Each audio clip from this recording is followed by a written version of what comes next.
Hello, അപ്പം ഇന്ന് നമുക്കൊരു അടിപൊളി ക്രാഫ്റ്റ് ചെയ്തെടുത്താലോ? അപ്പോൾ ഈ ക്രാഫ്റ്റ് ചെയ്യാൻ വേണ്ടിയിട്ട് ഞാൻ എടുത്തിരിക്കുന്നത് നമ്മുടെ തേങ്ങയുടെയൊക്കെ മണ്ടയ്ക്ക് ഒരു പൂ പോലത്തെ സാധനം ഇല്ലേ, അത് എനിക്ക് കിട്ടിയിട്ടുണ്ട്. പിന്നെ അതിൻ്റെ തൊട്ട് താഴെയായിട്ട് ഒരു പിടി പോലെ നമുക്ക് അതിൻ്റെ ചകിരിയൊക്കെ ഇങ്ങനെ ജസ്റ്റ് അതേ തന്നെ ഒട്ടിരിപ്പുണ്ടായിരുന്നു. അപ്പോൾ അത് ഞാൻ കളഞ്ഞിട്ടില്ല കേട്ടോ. അത് അതുപോലെ തന്നെ ഞാൻ എടുത്ത് വെച്ചിട്ടുണ്ടായിരുന്നേ.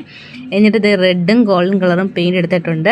ആദ്യം ഫുള്ളൊന്ന് റെഡ് അടിച്ചു കൊടുക്കുക. എന്നിട്ട് അതിൻ്റെ നടുക്കായിട്ട് ഗോൾഡൻ കളർ യൂസ് ചെയ്യുക. റെഡ് അടിക്കുമ്പോഴത്തേക്കിന് അധികം വെള്ളം ചേർത്തിട്ട് ഇങ്ങനെ പെയിൻറ്റ് ചെയ്യരുത്. കുറച്ച് തിക്കായിട്ട് തന്നെ പെയിൻറ്റ് ചെയ്താലേ ഒരു ഫിനിഷിങ് കിട്ടുള്ളൂ കേട്ടോ. അപ്പോൾ ഇതാ ഞാൻ പെയിൻറ്റ് ചെയ്തെടുത്തിട്ടുണ്ട്. എന്നിട്ട് ഞാൻ ഇതിനൊരു തണ്ടിന് വേണ്ടിയിട്ട് ഒരു സ്ട്രോ ആണ് എടുത്തിട്ടുണ്ടായിരുന്നത്. സ്ട്രോയും കൂടെ അതിനകത്തോട്ടൊന്ന് ഫിക്സ് ചെയ്ത് ഗ്രീൻ ടേപ്പൊക്കെ വെച്ച് ഫുള്ളൊന്ന് ഫിക്സ് ചെയ്ത്, എന്നിട്ട് ഇതാ ലീവ്സിന് വേണ്ടി ഞാൻ ഇവിടെ ആർട്ടിഫിഷ്യൽ ലീവ്സാണ് എടുത്തിരിക്കുന്നത്. പോയ ഫ്ലവർ വേസിന് ലീവ്സ് ഇവിടെ കിടപ്പുണ്ടായിരുന്നു. അപ്പോൾ അത് ഞാൻ അതിനോട് ജോയിൻ ചെയ്ത് ഫുള്ള് ഗ്രീൻ ടേപ്പ് കവർ ചെയ്തിട്ടുണ്ടായിരുന്നു. എന്നിട്ട് നമ്മുടെ ഗ്ലൂ ഗൺ യൂസ് ചെയ്തിട്ട് ഇതൊന്നും ഒരു ചിരട്ടയുടെ മണ്ടയിൽ ഫിക്സ് ചെയ്ത് കൊടുത്തു. എന്നിട്ട് കുറച്ച് കല്ലും കാര്യങ്ങളൊക്കെ ഒരു ഒറിജിനാലിറ്റിക്ക് വേണ്ടി ഇട്ട് കേട്ടോ. അപ്പോൾ ഇത്രയേ ഉള്ളൂ നമ്മുടെ സിമ്പിളായിട്ടുള്ള ക്രാഫ്റ്റ്. അപ്പോൾ ക്രാഫ്റ്റ് ഇഷ്ടമായിട്ടുണ്ടെങ്കിൽ ലൈക്ക് ചെയ്ത് അതുപോലെ ചാനൽ ഒന്ന് സബ്സ്ക്രൈബ് ചെയ്ത് സപ്പോർട്ട് ചെയ്യണേ. അപ്പോൾ ഓക്കെ, ബൈ.